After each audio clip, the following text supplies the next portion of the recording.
Hi guys! Welcome back to my channel. It's me, Alexis Santay, at meron na naman tayong bagong aral at kaalaman na tutuklasin ngayong araw.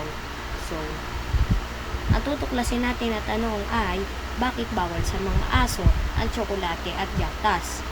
Unahin na natin ang tsokolate o chocolate. Ang chocolate ay may theobromine na matatagpuan sa halaman o sa mga kakao na nagbibilang sa grupo ng alkaloid na tinatawag na methyl xanthines. Kaya sila magkakaroon ng theobromine toxicity. Ito ang main reason kung bakit bawal sa mga aso ang tsokolate.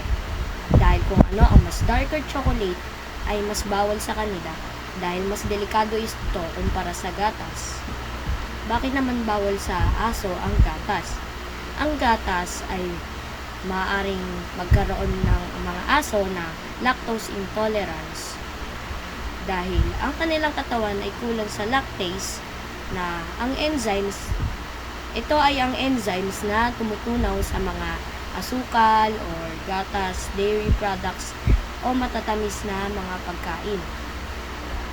Ito din ay may high fat kaya delikado ito sa kanila.